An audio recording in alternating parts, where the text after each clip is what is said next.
तो देखो बच्चों, लास्ट टर्न पे हम लोगों ने आर एंड एस नोमेनक्लेचर पढ़ लिया था। अब हम लोग आगे बढ़ते हैं।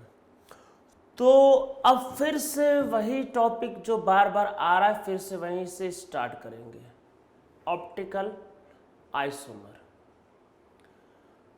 तो देखो, ऑप्टिकल आइसोमर क्या बताया क्या गया आपको, 2 लेक्चर पहले बताया गया कि कोई मॉलिक्यूल जो पोलराइज लाइट, मतलब जो पोलराइज लाइट जो होता है उसके प्लेन को रोटेट कर दे तो वो ऑप्टिकली एक्टिव मॉलिक्यूल होता है। फिर आपको बताया गया कि जिस मॉलिक्यूल में प्लेन ऑफ सिमेट्री और सेंटर ऑफ सिमेट्री एब्सेंट होता है, नॉर्मली वो ऑप्टिकली एक्टिव होते हैं। इसका मतलब वो क्या करते हैं, लाइट के जो प्लेन होता है उसको रोटेट कर सकते हैं। ठीक है। फिर एक कैरल कार्बन का भी टर्म आपको लास्ट टाइम पे बताया गया कि जहाँ पे चारों वैलेंसी अलग अलग होती है वहाँ पे क्या होता है, मॉलिक्यूल ऑप्टिकली एक्ट, मतलब जहाँ पे चारों वैलेंसी अलग अलग होती है तो वो कैरल कार्बन होता है। और कैरल कार्बन को भी हम लोगों ने समझा लास्ट टाइम पे। ठीक है। अब आगे बढ़ते हैं, मतलब कैरल कार्बन को समझा कि जिसकी चारों वैलेंसी अलग अलग होती है, और उसके रिगार्डिंग कुछ पॉइंट्स लास्ट लेक्चर में लिखवाए, आप जाके देख सकते हो। अब हम लोग आगे बढ़ते हैं ऑप्टिकल आइसोमर फिर से। तो जैसे जैसे देखो आपका केमिस्ट्री डेवलप हो रहा था तो ऑप्टिकल आइसोमर के बारे में हम लोगों को कुछ नई नई बातें मिल रही थी, कुछ नए नए टर्म हमको मिल रहा था। तो अब ऑप्टिकल आइसोमर को डिफाइन करने का एक तरीका और है। हमने एक बहुत इंटरेस्टिंग बात देखी। हमने क्या देखी, मतलब हम लोग कुछ नया नया हमको मिलता जा रहा है, साइंस डेवलप हो रहा है, कुछ ना कुछ नया नया मिलता जा रहा है। हमने क्या देखा कि जो मॉलिक्यूल ऑप्टिकली एक्टिव होता है, मतलब मान लो कोई मॉलिक्यूल XYZ कोई मॉलिक्यूल अगर ऑप्टिकली एक्टिव है, तो अगर आप मॉलिक्यूल का मिरर इमेज लेते हो, मतलब मॉलिक्यूल के बगल में अगर आप मिरर रखते हो तो उसका मिरर इमेज लेते हो, तो मॉलिक्यूल और उसकी मिरर इमेज अलग अलग होते हैं। वो नॉन सुपर इम्पोज, मतलब एक दूसरे पे इम्पोज नहीं हो सकते, नॉन सुपर इम्पोसिबल होते हैं। क्या लिख लेते हैं पहले, तो नीचे लिखो, if molecule and its mirror image,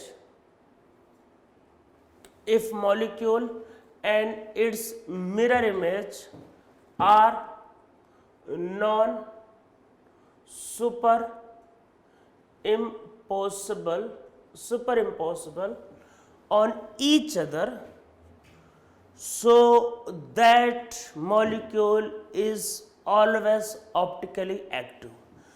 तो जो ऑप्टिकली एक्टिव डिफाइन करने का एक तरीका और है, मतलब मॉलिक्यूल और उसका जो मिरर इमेज है वो एक दूसरे पे सुपर इम्पोज नहीं हो सकते, तो वो क्या कहलाएगा, वो आपके पास कहलाएगा कैसा, ऑप्टिकली एक्टिव मॉलिक्यूल।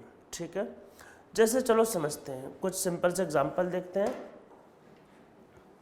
आराम से सोचो, आराम से। मान लो ये मॉलिक्यूल है, ठीक है, मैंने यहाँ पे एक मिरर लगाया, ठीक है, एक मॉलिक्यूल है, मैंने यहाँ पे एक मिरर लगाया, तो इसका इमेज ऐसा मार्कर बनेगा, अरे मॉलिक्यूल था, मैंने मिरर लगाया ये, तो देखो दोनों एक ही जैसे, मतलब आप इसकी जगह इसको रख सकते हो। सुपर इम्पोज का मतलब ये है कि जैसा ये था वैसा ये, तो आप इसकी जगह इसको रख सकते हो। ठीक है। तो दिस मीन्स सुपर इम्पोज। तो अगर कोई मॉलिक्यूल और उसका मिरर इमेज एक दूसरे पे सुपर इम्पोज, मतलब इसकी जगह ये या फिर इसकी जगह ये आ सकते हैं, तो वो ऑप्टिकली इनएक्टिव होता है। अगर सुपर इम्पोज नहीं होता, नॉन सुपर इम्पोसिबल, तो वो होता है ऑप्टिकली एक्टिव। तो इसमें नीचे लिखो if molecule and its mirror image can superimpose on each other, then that molecule is always optically inactive. तो अगर मॉलिक्यूल और उसका मिरर इमेज अगर सुपर इम्पोज हो जाता है तो ऑप्टिकली इनएक्टिव होगा, सुपर इम्पोज नहीं होता है तो वो ऑप्टिकली एक्टिव होगा।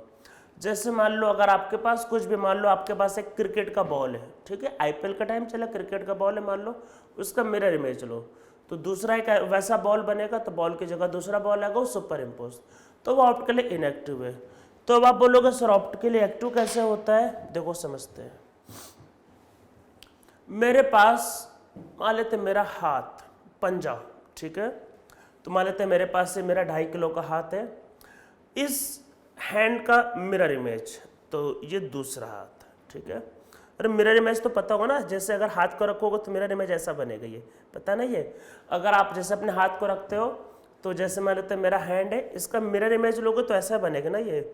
मैंने अगर इसको रखने का ट्राई किया तो देखो इसका मेरा जो थंब है, अंगूठा जो थंब है वो इसमें इस साइड है और इसका थंब इधर, तो ये सुपर इम्पोज नहीं हो पा रहे। आप समझो मेरा हैंड ऐसे था, इसका मिरर इमेज ऐसे, ठीक है। ये मैंने अगर इसको एक दूसरे पर रखने का ट्राई किया तो ये एक दूसरे पर सुपर इम्पोज नहीं हो पा रहे। इसका मतलब मेरा हाथ कैसा है, मेरा हाथ है ऑप्टिकली एक्टिव। तो मतलब अगर कोई मॉलिक्यूल है उसका मिरर इमेज एक दूसरे पर सुपर इम्पोज नहीं होता है तो ऑप्टिकली एक्टिव होता है। आप चाहो तो हाथ को घुमा भी सकते हो, पर ये ध्यान रखना, देखो हाथ फ्रंट से ऐसा है, बैक से ऐसा है, देखो फ्रंट से अलग है और बैक से अलग है, ठीक है। मान लो कि ये हाथ है और ये दूसरा हाथ है, ठीक है, ये इसका फ्रंट है, ये इसका बैक है। मिरर इमेज तो आपको पता है ऐसा बनेगा। आप मिरर इमेज को या फिर मॉलिक्यूल को घुमा भी सकते हो, आप पूरे फ्री हो और आपने अगर एक जैसा क्रिएट कर दिया तो वो कहलाएगा super impose, means optically inactive. जैसे चाहो वैसे घुमा सकते हो, आप पूरे के पूरे फ्री हो, ठीक है। मॉलिक्यूल है, उसका मिरर इमेज लिया, ठीक है, एक दूसरे पर सुपर इम्पोज नहीं हो रहे, दिमाग लगाया, इसको घुमा देते हैं। घुमाने के बाद क्या होगा, देखो एक जैसे तो बन रहे, घुमाने के बाद एक जैसे तो बन रहे, पर इसका जो ये है जो फ्रंट आगे है और इसका देखो जो बैक वाला है वो आगे हो गया, मतलब कि ये उल्टा और ये उल्टा, मतलब ये जो पार्ट है ये इसका पीछे और इसका ये वाला पार्ट आगे। तो घुमाने से क्या हुआ, आगे वाला पीछे चला गया, पीछे वाला आगे, तो एक जैसे आप क्रिएट नहीं कर पा रहे। तो मीन्स क्या है कि आप देखो एक मॉलिक्यूल, आराम समझो, मॉलिक्यूल है उसका मिरर इमेज को घुमाना चाहो तो घुमा दो, कैसे भी, दाएं बाएं ऊपर नीचे कैसे भी घुमा दो। अगर आपने घुमा के उस मतलब मिरर इमेज को मॉलिक्यूल के जैसा बना दिया, जैसे मर्जी वैसे घुमा दो। अगर आपने वैसा बना दिया, सेम टू सेम डिट्टो वैसा बनना चाहिए, आपने वैसा बना दिया तो क्या कहलाएगा कि वो एक दूसरे के जैसे को सुपर इम्पोज। और अगर आप नहीं बना पाए तो नॉन सुपर इम्पोसिबल। तो यहाँ पे देखो ये जो फ्रंट है ये अलग है, ठीक है, और आपने घुमाया तो इसका फ्रंट अलग है। तो हैंड हमारे नॉन सुपर इम्पोसिबल होते हैं तो ऑप्टिकली एक्टिव होता है, ठीक है। तो जो ऑप्टिकली एक्टिव मॉलिक्यूल होता है उसका मिरर इमेज कभी भी सुपर इम्पोज नहीं हो सकता, कभी भी नहीं हो सकता। चलो हम लोग इसको समझते हैं। पहले सिंपल से एग्जांपल फिशर प्रोजेक्शन से समझते हैं।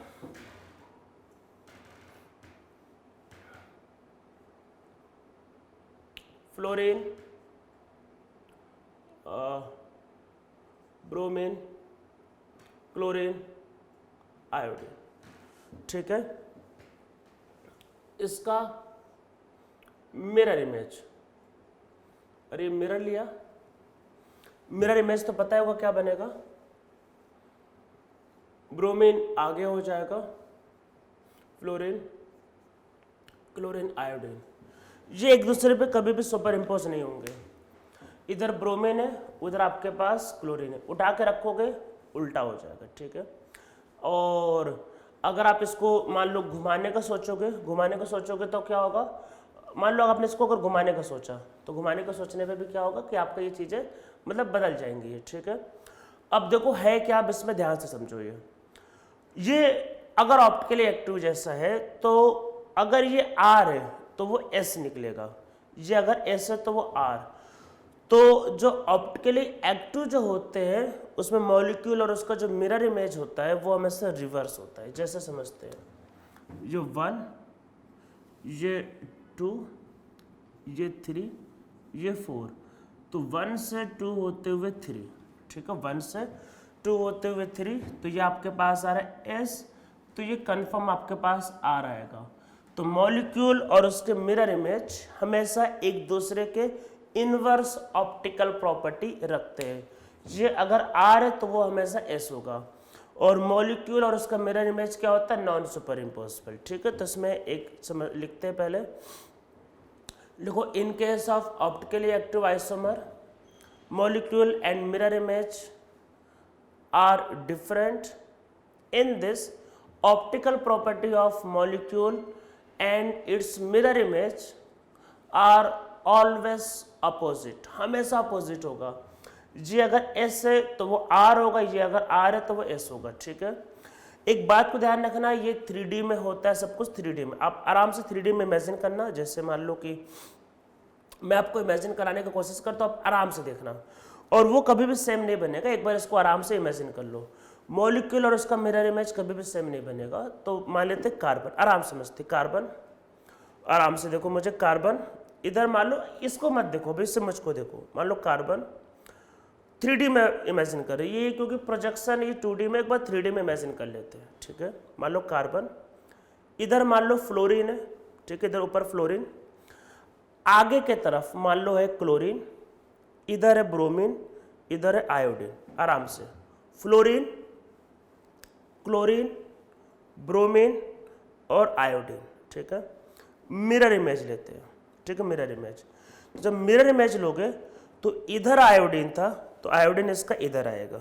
ठीक है, देखो इसमें कार्बन पे आयोडीन ऐसे था तो इसका आयोडीन ऐसे आएगा, या ब्रोमीन ऐसे था तो इसका ब्रोमीन ऐसे जाएगा मिरर इमेज में, और आगे क्लोरीन और ऊपर फ्लोरीन। तो आप जब रखने का ट्राई करोगे, देखो क्या था, इधर इसमें आयोडीन था, इसमें इधर आयोडीन है, और इसमें इधर ब्रोमीन था, इसमें इधर ब्रोमीन। तो जब रखने का ट्राई करोगे दोनों सेम नहीं होंगे। तो मॉलिक्यूल और उसके मिरर इमेज अलग अलग होते हैं ऑप्टिकली एक्टिव के केस में, इस बात को ध्यान रखना है। ठीक है, अब हम लोग क्या है कि ये सब जो लिख रहे हैं, ये सब करने के पीछे रीजन है हम लोगों को कुछ एक टर्म पढ़ने हैं। ठीक है, तो चलो कुछ एक टर्म हम लोग पढ़ते हैं। तो सबसे पहला टर्म है इनैंसियोमर। ये सारे टर्म पूछे जाते हैं कि आपको पता होना चाहिए। अब इनैंसियोमर क्या होता है, किसी भी मॉलिक्यूल का मिरर इमेज, और मिरर इमेज हमेशा उल्टा होगा, तो वो कहलाता है enantiomer, mirror image of a molecule. तो इसमें नीचे लिखो mirror image of an optically active isomer is known as enantiomer. Mirror image किसका होना चाहिए, ऑप्टिकली एक्टिव आइसोमर का। ठीक है, इसमें नीचे लिखो enantiomer always have reverse optical property as compare to original molecule. हमेशा इसकी जो ऑप्टिकल प्रॉपर्टी होगी वो रिवर्स होगी हमेशा। आप कोई भी लिख लो, जैसे मान लो कि OH, मान लो कि H, मान लो CH3, मान लो कुछ भी कर लो, CH2 C2H5। ठीक है, ये आपके पास हो गया। तो ये कायरल कार्बन है, इसका मिरर इमेज, तो ये क्या होगा, OH, H, CH3 एंड क्या होगा, C2H5। ठीक है, तो ये आपके पास मॉलिक्यूल है और ये इसका क्या है, मिरर इमेज। तो जो मिरर इमेज होता है यही आपके पास क्या होता है, यही होता है इनैंसियोमर। तो हम लोग मिरर इमेज को बोलते हैं इनैंसियोमर। वो जो भी होगा, अगर वो आर है तो ये एस होगा, वो अगर एस है तो ये आर होगा, हमेशा रिवर्स। ठीक है, जो हो गया इनैंसियोमर। अब एक टर्म होता है इसमें लिखते हैं रेसमिक मिक्सचर। रेसमिक मिक्सचर क्या होता है, तो इनैंसियोमर क्या होता है, किसी भी मॉलिक्यूल का मिरर इमेज। ठीक है, अब देखो जितना मॉलिक्यूल है और उतना उसका मिरर इमेज। मान लो आप एक मिक्सचर फॉर्म करते, मान लो एक मिक्सचर बनाया, उसमें मान लो आप 100 मॉलिक्यूल लेते हो, 100।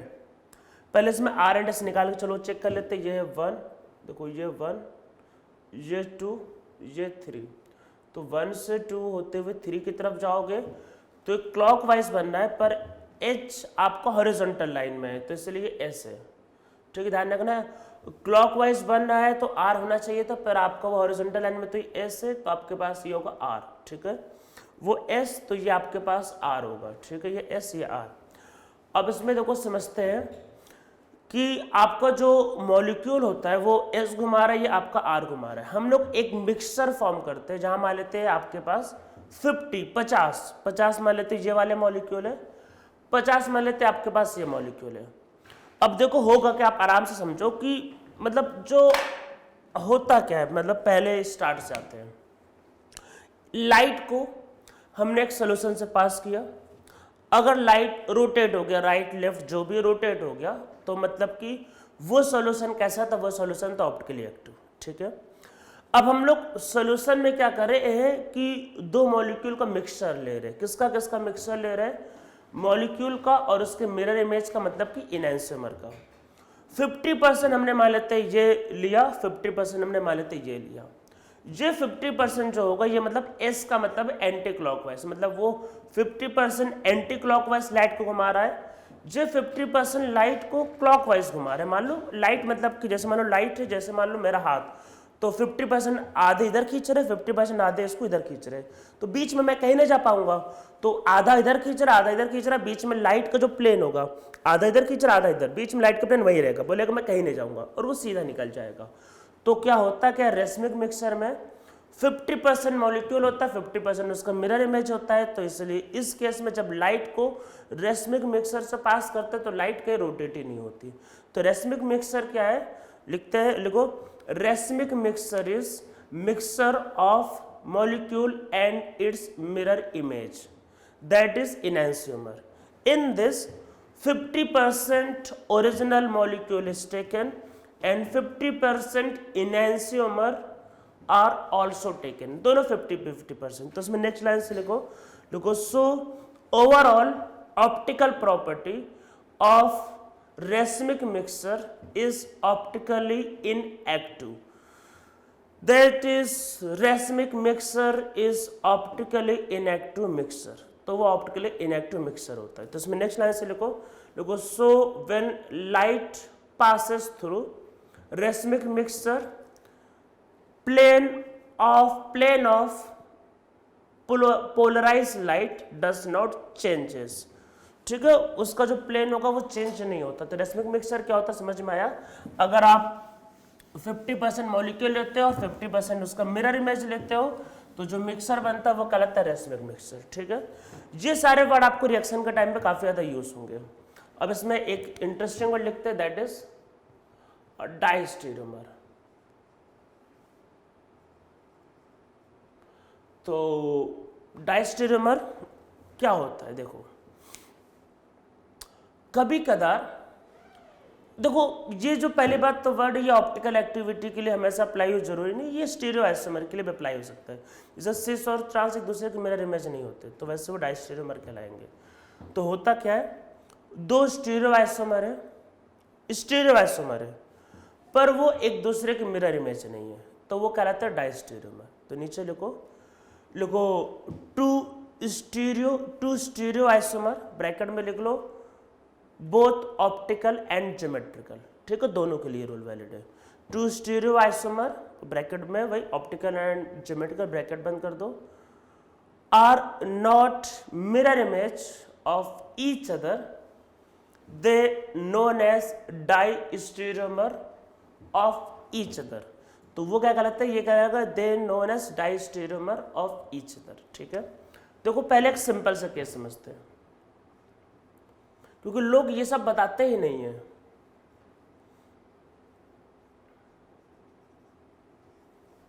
ये आपके पास सिस है, नहीं सॉरी, ये आपके पास ट्रांस है और ये आपके पास सिस है। ठीक है, ये एक दूसरे के स्टीरियो आइसोमर है। ऐसा जरूरी नहीं है कि ऑप्टिकल होना चाहिए, कोई भी स्टीरियो आइसोमर चलेगा, ज्योमेट्रिकल भी चलेगा। इसका क्या ये मिरर इमेज हो सकता है? मेरे हिसाब से कभी नहीं हो सकता। तो ये दोनों एक दूसरे के डाइस्टेरियोमर है। तो सिस और ट्रांस ध्यान रखना, एक दूसरे के डाइस्टेरियोमर होते हैं, पर ये होना चाहिए स्टीरियो आइसोमर, मतलब दो स्टीरियो, ये एक दूसरे के स्टीरियो आइसोमर है। ठीक है, तो अगर एक दूसरे के मतलब स्टीरियो आइसोमर है पर वो मिरर इमेज नहीं है तो वो कहलाता है डाइस्टेरियोमर। तो सिस और ट्रांस तो डाइस्टेरियोमर होता है, पर हम लोग यहाँ पे कुछ और समझने चाह रहे हैं, कुछ और समझते हैं। तो चलो पहले एक एग्जांपल देखते हैं।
देखो इसको फर्स्ट,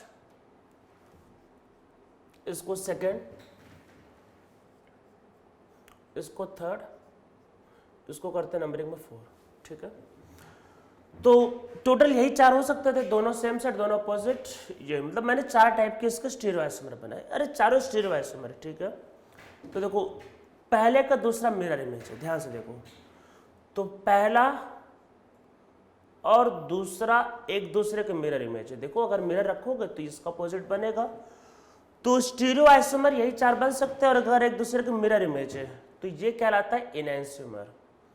तो ये आपके पास एक दूसरे के क्या कहलाएंगे, इनैंसियोमर, ठीक है। ये इनैंसियोमर होगा। इसमें ध्यान से देखो कि थर्ड वाला फोर्थ वाले का मिरर इमेज, अगर आप इसको रखोगे तो अपोजिट आएगा। तो इसका मतलब ये हुआ कि थर्ड एंड फोर्थ एक दूसरे की मिरर इमेज है, तो ये भी क्या कहलाएगा, इनैंसियोमर, ठीक है। स्टीरियो आइसोमर एक दूसरे के मिरर इमेज है, तो आपके पास कहलाएगा इनैंसियोमर, ठीक है। अब इसको समझते हैं। देखो पहले वाले का तीसरे वाले से, तो देखो ये चारों आपस में देखो एक दूसरे के स्टीरियो आइसोमर, बस डायरेक्शन को मैंने उल्टा सीधा किया, डायरेक्शन तो बदल ही सकते हैं। एक दूसरे के क्या स्टीरियो आइसोमर, पहला वाला देखो तीसरे वाले का है तो स्टीरियो आइसोमर, पर ये दोनों एक दूसरे के मिरर इमेज नहीं है। मिरर इमेज होने के लिए तो पूरा पलटना पड़ता, वो तो नहीं है। तो देखो क्या होगा, पहले वाले का तीसरे वाले से रिलेशन, या पहले वाले का चौथे वाले से रिलेशन, या फिर दूसरे वाले का तीसरे से रिलेशन, या फिर दूसरे वाले का चौथे से रिलेशन। तो कोई एक दूसरे का मिरर इमेज नहीं है, तो ये आपके पास क्या कहलाएगा, ये आपके पास कहलाएगा डाइस्टीरियोमर। तो डाइस्टीरियोमर क्या होता है, दो स्टीरियो आइसोमर जो एक दूसरे के मिरर इमेज नहीं होते, वो कहलाता है डाइस्टीरियोमर, ठीक है। अब एग्जाम में कैसा क्वेश्चन आएगा, मान लो एग्जाम में आपको ये मॉलिक्यूल दे देगा, ठीक है। मान लो एग्जाम में कैसे क्वेश्चन आते हैं, नीट में, जेईई मेन में, जेईई एडवांस में। तो ये एक मॉलिक्यूल दे देगा, फिर बोलेगा कि चारों ऑप्शन में इसका इनैंसियोमर निकालो, ठीक है। इस तरीके का क्वेश्चन है। या फिर ये एक मॉलिक्यूल दे देगा, बोलेगा कि इन चारों ऑप्शन में इसका डाइस्टीरियोमर निकालो। तो देखो चीजें जैसे सिंपल दिखती है, एग्जाम में उतना सिंपल आता नहीं है। देखो सिंपल आ जाएगा, मान लो ये मॉलिक्यूल दे दिया, बोलेगा कि इसका मिरर इमेज निकालो, तो आप मिरर इमेज ये निकाल दोगे। तो अगर आपने सीधा सीधा ये मतलब ये निकालने का ट्राई करोगे, पर ये ऑप्शन में नहीं दिया रहेगा, क्योंकि अगर इतना सिंपल होता तो कोई भी मार्क्स ले आता, तब फिर इतना इसको समझाने का क्या मतलब है। तो पहली बात तो अगर मिरर इमेज होगा तो इनैंसियोमर होगा, और अगर मिरर इमेज नहीं होगा तो डाइस्टीरियोमर। अब जब एग्जाम में जब क्वेश्चन आएगा तो इतना सिंपल आपको नहीं दिखाई देगा जितना सिंपल मैंने आपको दिखाया। तो कैसे करेंगे, कैसे, इसको समझते हैं। आराम से देखो, इन दोनों को पहले एक से स्टार्ट करते हैं। ऐसा जब भी मॉलिक्यूल आपको एग्जाम में आए, आपको बोले इनैंसियोमर इसका ढूंढो, इसका आप डाइस्टीरियोमर ढूंढो, ये फिर बोलेगा कि आइडेंटिकल मॉलिक्यूल ढूंढो, तो कैसे करोगे, देखो इसको निकाल लो, पहले आर एंड एस निकाल लो, ठीक है। आर एंड एस से ही करना। तो देखो ये 1, ये 2, ये 3, तो 1 से 2 होते हुए 3, तो ये आपके पास क्या हो रहा है, क्लॉकवाइज, पर ये हॉरिजॉन्टल लाइन में, तो ये क्या होगा, एस, ठीक है, ये एस होगा। और नीचे वाले को करके देखो, वैसे नीचे वाला आर ही आएगा, मुझको पता है ये बात। तो देखो क्या है, ये 1, ये 2, ये 3, तो 1 से 2 होते हुए 3, तो ये एस आ रहा है, पर हॉरिजॉन्टल लाइन में है, तो ये आर, तो एस और आर। इसका मिरर इमेज लोगे तो 100% अपोजिट आएगा। तो ये क्या होगा आपके पास आर, और ये क्या होगा एस, ठीक है। अब देखो ध्यान से देखो, इसमें जैसे ऊपर वाला लगा था, ऊपर वाला वैसे लगा है, तो ये ऐसे ही होना चाहिए, इसमें कोई दिक्कत नहीं होनी चाहिए। पर आपने नीचे वाले को देखो पलट दिया, देखो ये एच, मैं आपको बस बता रहा हूँ जल्दी जल्दी कैसे चेक करते हैं। तो ऊपर वाला जैसा था वैसा लग रहा, नीचे वाले को क्या पलट दिया, तो ये मॉलिक्यूल आ गया। पलटने से मतलब कि एक्सचेंज, मतलब कि इधर वाला इधर आ गया, इधर वाला इधर, तो एक्सचेंज करने से प्रॉपर्टी बदल जाती है। तो ये एस और मतलब ये एस आएगा, अरे ये R था, इसको इंटरचेंज कर दिया, एक्सचेंज हो गया तो ये S, इसका मिरर इमेज तो देखो R एंड R, ठीक है। अगर कोई मिरर इमेज है, मैं अभी जो बताने जा रहा हूं उसको बहुत ध्यान से समझना, अगर कोई मिरर इमेज है तो उसकी प्रॉपर्टी पलट जाएगी, मतलब R का S हो जाएगा, S का R हो जाएगा।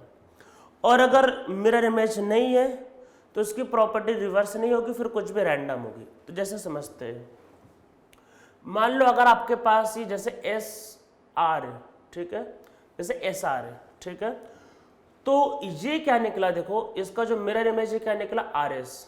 तो मतलब एस का हो गया आर और आर का हो गया एस, तो कोई एस आर था, ये क्या हो गया आर एस, ठीक है।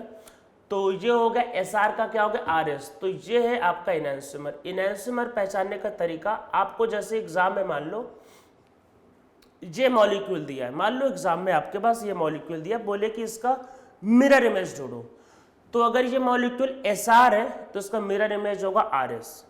तो आप आर एस ढूंढने का ट्राई करना, ये ज़्यादा बेटर होगा।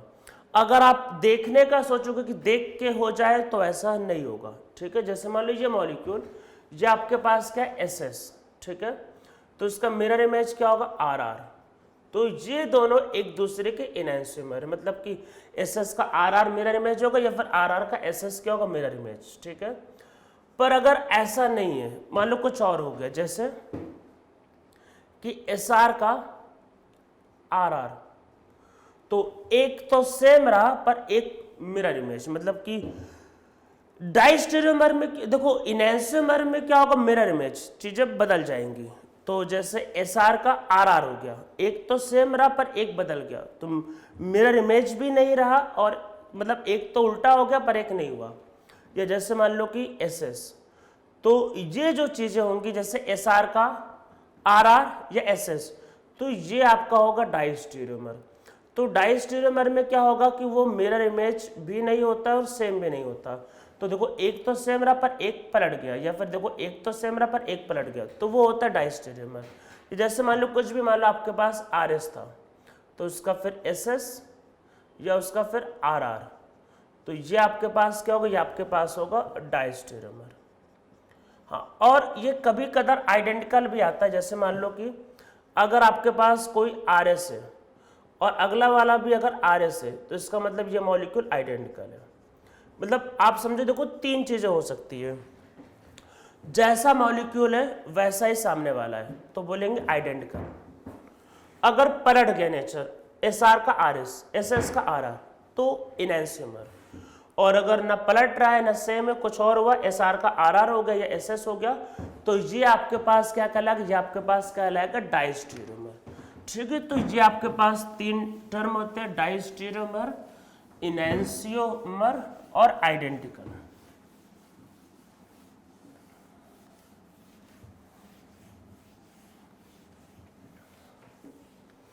तो ये ध्यान रखना कि जो डाइस्टेरियोमर होता है वो एक दूसरे का मिरर इमेज नहीं होता है, ठीक है। अब हम लोग यहाँ पे देखो एक नया टर्म पे आते हैं, हम लोग थोड़ा सा और आगे बढ़ते हैं, एक नया टर्म पे आते हैं, धीरे धीरे करके सब टर्म हमको सीखना है, दैट इज मेसो। अब मेसो क्या होता है, मेसो वही है जिसका आपको इंतजार था लास्ट लेक्चर से, कुछ ऐसा मॉलिक्यूल जहां पे कायरल कार्बन तो प्रेजेंट है पर मॉलिक्यूल ओवरऑल ऑप्टिकली इनएक्टिव है, तो ये कहलाता है मेसो कंपाउंड। तो इसमें नीचे लिखो, लिखो in this type of compound chiral carbon are present but this compound is optically inactive in nature. पर यह कंपाउंड ऑप्टिकली इनएक्टिव होता है नेचर में।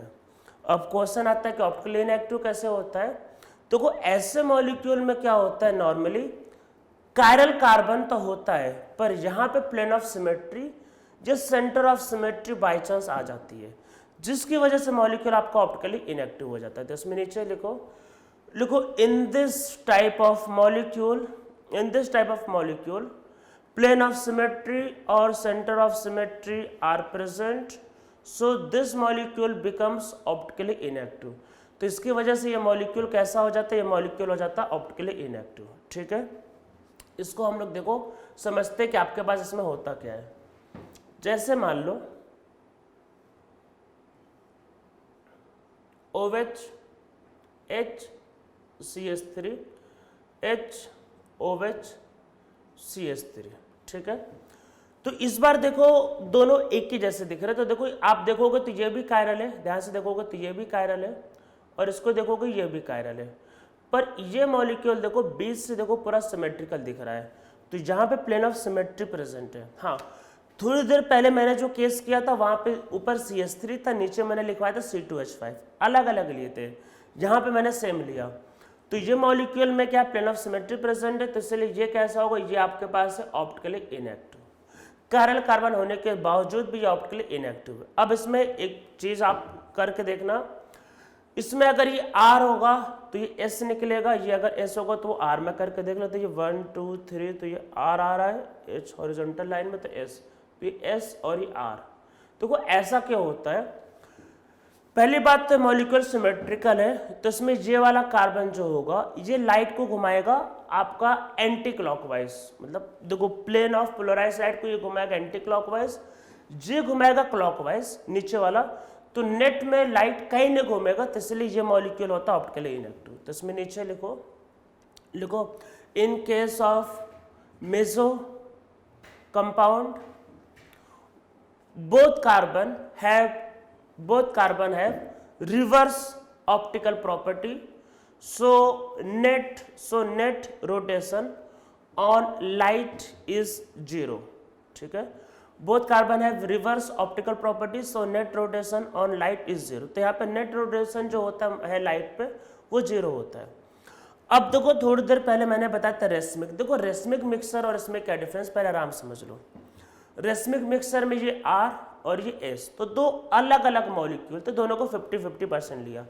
इसमें क्या था, इसमें किसी को बाहर की जरूरत नहीं है, ये उल्टा घुमा रहा है, मतलब ये एंटी क्लॉकवाइज ये क्लॉकवाइज, दोनों एक दूसरे के उल्टे घुमा रहे हैं, तो नेट रोटेशन क्या होगा इसकी वजह से, क्या होगा 0। तो इसमें नीचे लिखो in case of racemic mixer 2 different molecules are taken, so in case of racemic mixture overall rotation becomes 0, but in case of meso compound 1/2 of molecule rotate clockwise and other half molecule rotate anti-clockwise, so overall rotation due to molecule is 0।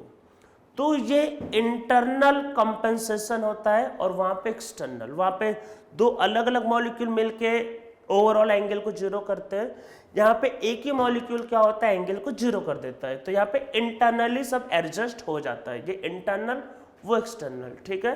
तो meso compound में क्या होता है, plane of symmetry या centre of symmetry present होता है, जिसकी वजह से मॉलिक्यूल ऑप्टिकली इनएक्टिव हो जाता है। जैसे एक दो एग्जांपल और देखते हैं,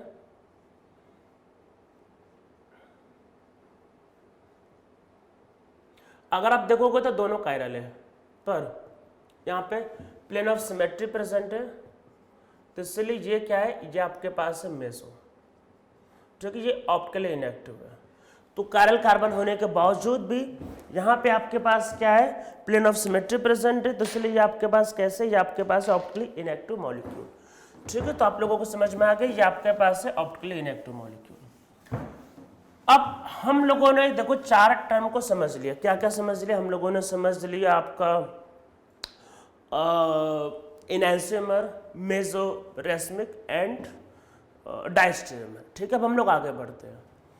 मैंने आप लोगों को ये बोला था कोई ये मतलब नेसेसरी कंडीशन नहीं है कि आपका जो ऑप्टिकली एक्टिव मॉलिक्यूल होगा वहां पे कायरल कार्बन होना चाहिए। जैसे मैंने अभी देखो पिछला केस करवाया मेसो में, कायरल कार्बन तो था पर वो मॉलिक्यूल कैसा था, कायरल कार्बन तो था पर वो मॉलिक्यूल कैसा था, ऑप्टिकली इनएक्टिव। तो कई बार क्या होता है, कायरल कार्बन होने के बावजूद भी वो इनएक्टिव हो जाता है, पर कई बार मैंने बताया था कि ना होने के बावजूद भी एक्टिव होता है, तो वो केस करते हैं, ठीक है। तो नीचे लिखो optically active molecule without chiral carbon, ठीक है। Optically active molecule without chiral carbon, ये हेडिंग नीचे लिखो कि it means chiral molecule without chiral carbon, मतलब chiral molecule without chiral carbon कैसे हो सकता है? तो एक मॉलिक्यूल जो हम लोगों को बहुत टाइम से मतलब केमिकल बॉन्डिंग से जो परेशान कर रहा है वो खत्म ही नहीं कर रहा है, एलीन, उसी पे आते हैं। तो देखो है क्या, ब्रोमीन, कोई भी ले लो, चलो हाइड्रोजन और हाइड्रोजन और ब्रोमीन, ठीक है। ये तो आप लोगों को अब याद हो गया होगा, बहुत बार बता दिया है, कुछ टाइम पहले ज्योमेट्रिकल में भी आया था। देखो इसमें कायरल कार्बन नहीं है, क्योंकि यहाँ पे कोई, देखो कायरल कार्बन के लिए तो sp3 होना चाहिए, यहाँ पे कोई sp3 है नहीं, तो कायरल कार्बन का तो सवाल ही नहीं उठता है, ठीक है। तो हमारे तो 3 कार्बन थे, 1 2 3, एक ब्रोमीन आपकी तरफ आगे, एक हाइड्रोजन मेरी तरफ पीछे, ठीक है। दोनों वैलेंसी अलग अलग होनी चाहिए, ये ध्यान रखना है, ठीक है। इसमें एक ब्रोमीन ऊपर और एक हाइड्रोजन नीचे। मैं अगर इस मॉलिक्यूल को इस प्लेन से कट करता हूँ तो इसमें देखो क्या होगा, ब्रोमीन और हाइड्रोजन तो आ जाएगा और तीनों कार्बन आ जाएंगे, इस प्लेन से कट किया, पर आगे एक ब्रोमीन और एक हाइड्रोजन छूट रहा है। तो मतलब कि ये ब्रोमीन, ये अलग है, ब्रोमीन अलग छूट रहा है, हाइड्रोजन अलग से छूट रहा है, तो ये दोनों अलग अलग एटम है। तो यहाँ पे प्लेन ऑफ सिमेट्री प्रेजेंट नहीं होगी, मतलब अगर मैंने इसको इस प्लेन से कट भी किया तो ब्रोमीन अलग है, हाइड्रोजन अलग है, तो एक प्लेन में नहीं आते। तो ये मॉलिक्यूल आपका ऑप्टिकली एक्टिव है। और यहाँ पे सेंटर ऑफ सिमेट्री नहीं हो सकता, क्योंकि यहाँ पे इधर ब्रोमीन ऊपर है और इधर ब्रोमीन आगे है, ठीक है। तो इसमें नीचे लिखो in case of allene if carbon atom have 2 different valencies, मतलब दोनों वैलेंसीज क्या अलग अलग होनी चाहिए। If carbon atom have 2 different valencies, in that case both plane of symmetry and center of symmetry are absent, then alene molecule becomes optically active। तो ये molecule क्या होता है, ऑप्टिकली एक्टिव, ठीक है। अब हम लोग इसमें बहुत इंटरेस्टिंग बात लिखने जा रहे हैं, एक बार केमिकल बॉन्डिंग में लिखा था, एक बार फिर से लिखते हैं। ये बात ध्यान रखना कि कार्बन की दोनों वैलेंसी अलग अलग होनी चाहिए। तो इसमें नीचे लिखो carbon must have 2 different valencies, मतलब इसके जो 2 एटम होंगे वो अलग अलग होने चाहिए, ठीक है। अब देखो समझते हैं, कुछ स्टोरी समझते हैं। देखो C, मैं HCH3 लेके करता हूं, CH3 और H। अगर यहां पे क्या है कि जैसे ये एक बार हो गया तो ये होता है प्लेनर और यहां होता है ज्योमेट्रिकल आइसोमर। समझो सिस और ट्रांस, मैं जो बता रहा हूं उसको ध्यान से समझना। अगर एक डबल बॉन्ड होता है तो मॉलिक्यूल प्लेनर होता है और ये आपका ज्योमेट्रिकल आइसोमर होता है, ठीक है। अगर यहां पे 2 डबल बॉन्ड होते हैं लगातार, कॉन्सिक्यूटिव होना चाहिए, कोई गैप नहीं होना चाहिए। तो यहां पे अगर 2 डबल बॉन्ड होते हैं तो ये मॉलिक्यूल आपका होता है नॉन प्लेनर, और यहां पे होता है ये नॉन प्लेनर है और ये आपका ऑप्टिकली एक्टिव है। तो यहां पे मतलब आपका है, यहां पे आपके पास है ऑप्टिकल आइसोमर। तो मतलब कि अगर एक डबल, हाँ ये ध्यान रखना, इसके दोनों वैलेंसी अलग अलग होने चाहिए। मतलब एक डबल बॉन्ड तो ज्योमेट्रिकल, 2 डबल बॉन्ड तो ऑप्टिकल आइसोमर, मतलब दोनों स्टीरियो के ही पार्ट चल रहे हैं, कभी ज्योमेट्रिकल कभी ऑप्टिकल। अगर आपके पास 3 हो गए, चलो मैं थोड़ा चेंज कर देता हूं, एक तरफ हाइड्रोजन एक तरफ क्लोरीन ले लो, कोई दिक्कत नहीं। तो ये आपके पास फिर से है प्लेनर, और यहां पे क्या होगा, ज्योमेट्रिकल आइसोमर। समझ में आ रहा है? अगर 1 हुआ, 3 हुआ, 5 हुआ तो ज्योमेट्रिकल आइसोमर। और अगर मान लो आपके पास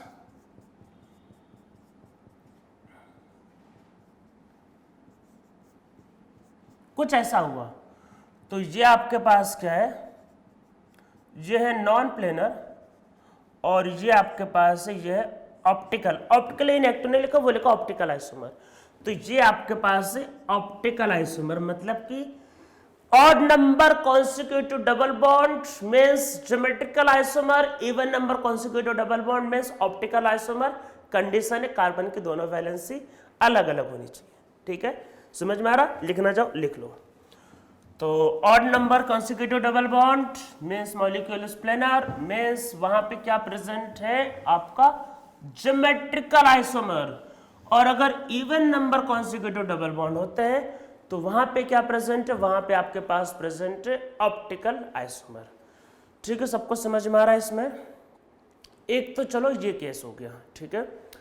तो हम लोग इसमें थोड़ा सा और चीजों को समझते हैं।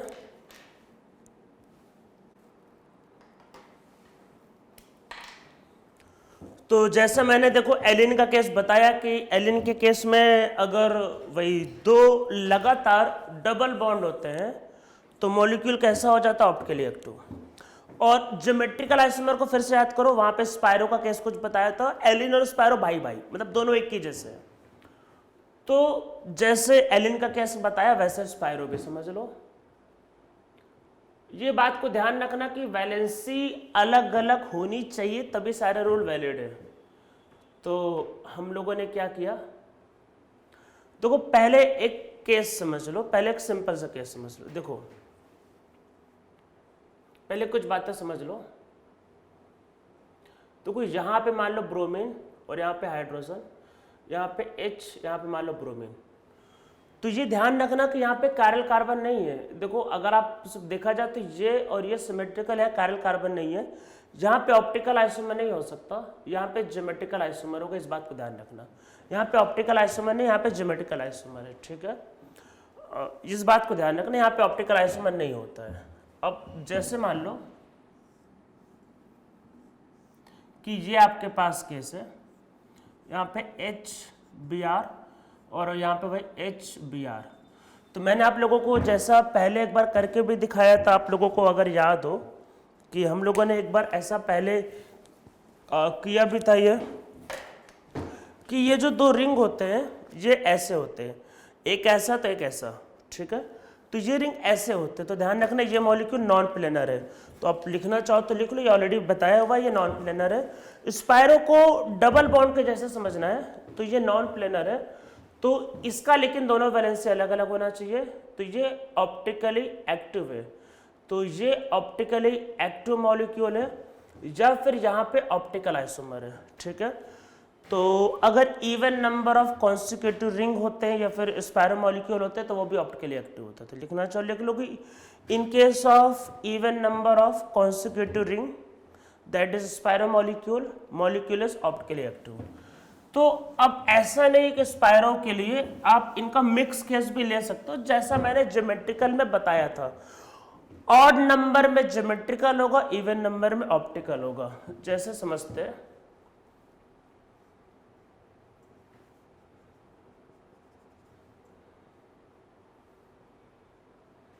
ये इवन है तो ये ऑप्टिकली एक्टिव है, यहां पे ऑप्टिकल आइसोमर होता है, ठीक है।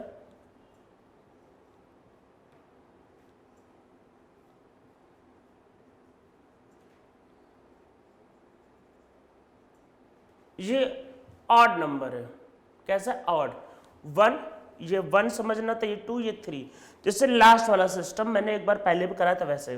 तो ये 1, ये 2 डबल बॉन्ड और ये 3।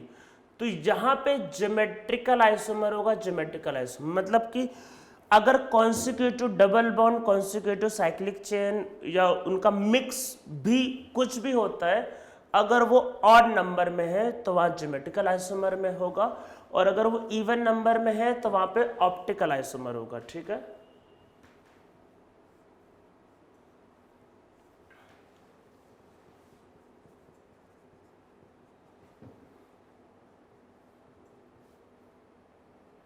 तो ये आपका ऑप्टिकली एक्टिव मॉलिक्यूल है, यहाँ पे ऑप्टिकल आइसोमर होगा, समझ में आ रहा है। तो ये सारे केसेस तो आप लोगों को क्लियर होंगे, ये तो ऑप्टिकल और ज्योमेट्रिकल के लिए। अब हम लोग इसमें एक केस और करने जा रहे हैं। देखो इसमें किसी में भी मतलब किसी में भी इसमें कायरल कार्बन नहीं था, पर फिर भी ऑप्टिकली एक्टिव। तो यही तो बात थी कि optically active without chiral carbon. इसमें एक सिस्टम और समझते हैं, बाइफिनाइल सिस्टम। देखो बाइफिनाइल का मतलब है कि दो बेंजीन रिंग, ठीक है, दो बेंजीन रिंग अलग अलग से जोड़ने हैं। ये पहला ये दूसरा, ठीक है, दो आपके पास ये हो गए। ये कोई पूछे कैसा है, तो भाई ऑप्टिकली इनएक्टिव, ऐसा कुछ भी नहीं इसमें, ये ऑप्टिकली इनएक्टिव है, ठीक है। पर मान लो हमने क्या किया, यहाँ पे एक x, देखो एंगल 120 होना चाहिए, यहाँ पे कुछ y जोड़ दिया, ठीक है, इधर हमने कुछ जोड़ दिया a, इधर कुछ जोड़ दिया b, ठीक है। जैसे x और y किस पे जोड़ा, भाई ऑर्थो पे। अरे ये यहाँ से स्टार्ट करेंगे तो ऑर्थो पे इधर उधर बल्कि ग्रुप, और इधर a और b, ठीक है। तो अगर आपने क्या किया, बाइफिनाइल सिस्टम में दोनों साइड ऑर्थो पोजीशन पे बल्कि ग्रुप जोड़ दिया, तो ये मॉलिक्यूल ऑप्टिकली एक्टिव हो जाता है। कैसे, अभी समझेंगे। इसमें पहले नीचे लिखो, in case of biphenyl system, if बल्कि मतलब कि भाई भारी भरकम चाहिए, तो इन case of biphenyl system, if bulky group are placed at ortho position, in that case this system become non-planar, and this system become optically active if both molecule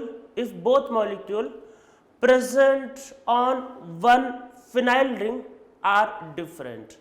If both molecule present on one phenyl ring are different, तो समझो क्या क्या है, x y a b बल्कि होने चाहिए, मतलब बड़े होने चाहिए। इसमें a और b अलग अलग होना चाहिए, x और y अलग, मतलब एक रिंग के जो दोनों ग्रुप है वो अलग अलग होने चाहिए, तब ये जाके आपका ऑप्टिकली एक्टिव होता है, ठीक है। अब समझते इसमें है क्या, आराम से समझते हैं। देखो बाइफिनाइल सिस्टम मतलब कि ये दो बेंजीन रिंग, ठीक है, मतलब दो अलग अलग रिंग थे, मतलब ये दो अलग अलग रिंग, ठीक है। अब हुआ क्या, इस वाले रिंग में कोई बल्कि ग्रुप अभी लगा के दिखा देंगे, इधर लगाए, और समझो इस वाले बल्कि ग्रुप इधर, मतलब दो रिंग ऐसे ऐसे थे, और देखो हुआ क्या कि इसका बल्कि ग्रुप कुछ इधर लगा तो इसका बल्कि ग्रुप कुछ इधर लगा, दोनों में रिपल्सन स्टार्ट हो गया। अब रिपल्सन को कम करने के लिए ये एक रिंग घूम गया। अब देखो ऐसा करने से क्या होगा, ऐसा करने से क्या हुआ, इसका बल्कि ग्रुप इधर जाएगा, और ये ऐसा हो गया ना, तो इसका बल्कि ग्रुप ऊपर आ गया। तो पहले देखो दोनों एक प्लेन में थे, मतलब दोनों एक प्लेन में थे, तो पहले दोनों आगे आ रहे थे एक ही जगह, ये इधर, तो रिपल कर रहा है, तो रिपल्सन को कम करने के देखो ये आगे था, ये घूम के ऊपर आ गया, तो अब रिपल्सन कम। अब इसको ज्यादा घुमा दोगे तो मैंने जैसा बोला कि देखो बल्कि ग्रुप आगे भी बल्कि ग्रुप पीछे भी, दोनों साइड ऑर्थो में हमने आगे से भी बल्कि पीछे से बल्कि लगा दिया, तो इसलिए ये ऐसा वर्टिकल हो जाएगा, और जब ये वर्टिकल हो जाएगा तो इसके बल्कि ग्रुप आगे और पीछे, इसके बल्कि ग्रुप ऊपर और नीचे। अब देखो अगर आप इसको इस प्लेन से कट करो, ठीक है, इस प्लेन से कट करो, तो इसमें क्या हुआ, इसमें ऊपर अलग है नीचे अलग है, तो यहाँ पे प्लेन ऑफ सिमेट्री एब्सेंट हो जाएगा, तो मॉलिक्यूल हो जाएगा ऑप्टिकली एक्टिव। तो इसलिए मैंने बोला है कि दोनों साइड ऊपर, मतलब जो ग्रुप होने चाहिए, मतलब बेंजीन में, वो अलग अलग होने चाहिए। जैसा समझाता हूँ मैं, इधर CH3, इधर CH2, CH3, देखो ये और ये अलग अलग होना चाहिए, बस ये बोला, ठीक है। चारों अलग अलग होना जरूरी नहीं है, इधर CH3, इधर भी सेम वही कर लो, CH2, CH3, इनमें रिपल्सन होगा, एक का प्लेन ऐसे से ऐसा हो जाएगा, जब प्लेन ऐसा होगा तो इधर CH3 अलग, उधर CH2, CH3 अलग, तो ये मॉलिक्यूल आपका ऑप्टिकली एक्टिव है। ये बात को ध्यान रखना है कि फिनाइल सिस्टम में बल्कि ग्रुप होना जरूरी है। जैसे मान लो पहले CH2, CH3, ये हुआ CH2, CH3, और यहाँ पे इधर Me और इधर Me का मतलब CH3, तो ये देखो दोनों सेम है, तो ये ऑप्टिकली एक्टिव नहीं होगा, ठीक है, अलग अलग होना जरूरी है। क्या दोनों साइड अलग अलग होना जरूरी है? यस। मान लो यहाँ पे है CH2, CH3, यहाँ पे है CH2, CH3, और यहाँ पे क्या है CH3, और यहाँ पे मान लेते हैं CH2 CH2 CH3, ठीक है। एक साइड के तो दोनों अलग अलग है पर एक साइड का सेम है, तब भी ऑप्टिकली एक्टिव नहीं होगा। मतलब एक रिंग के देखो क्या क्या है, दोनों ऑर्थो पोजीशन पे बल्कि ग्रुप होना चाहिए पहली बात, और दोनों ऑर्थो पे मॉलिक्यूल अलग अलग होने चाहिए, ठीक है। हाँ, ये दोनों और ये दोनों सेम हो सकते चलेगा, पर एक रिंग के दोनों अलग अलग होने चाहिए, ये जरूरी है, ठीक है। इसमें कुछ और केस समझ लेते हैं, चलो। ब्रोमीन, आयोडीन, कुछ भी आयोडीन, अरे आयोडीन ब्रोमीन भी तो बल्कि ग्रुप होंगे ना ये, तो ये आपके पास ऑप्टिकली एक्टिव। तो कुछ भी बड़ा ग्रुप लगा दो, रिपल्सन होगा, प्लेन चेंज होगा तो ऑप्टिकली एक्टिव हो जाएगा, ठीक है। तो ये भी कैसा एग्जांपल होगा ऑप्टिकली एक्टिव।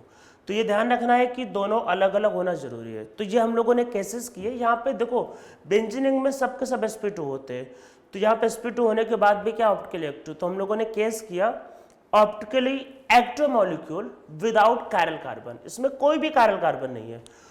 तो हम लोगों ने क्या क्या सीखा कि कायरल कार्बन अगर एक है तो ऑप्टिकली एक्टिव होता है, पर एक से ज्यादा कायरल कार्बन होने पे भी ऑप्टिकली इनएक्टिव होता है, जैसे मेसो कंपाउंड में, और बिना कायरल कार्बन के भी ऑप्टिकली एक्टिव होता है आपका, जैसे ये मॉलिक्यूल, ठीक है। तो आज के लेक्चर में हम लोग इतना ही करते हैं। अब नेक्स्ट टर्न पे हम लोग समझेंगे इसमें एक और सिस्टम होता है D&L। तो जैसे R&S सीखा तो हम लोगों ने लास्ट टर्न पे, तो अगले टर्न पे सीखेंगे D&L सिस्टम। साथ में हम लोग यहाँ पे सीखेंगे आपका एक्सिस ऑफ सिमेट्री, और इतना करने के बाद फिर हम लोगों का ऑप्टिकल आइसोमर खत्म हो जाएगा। फिर हम लोग करेंगे इसमें कन्फर्मेशनल आइसोमर।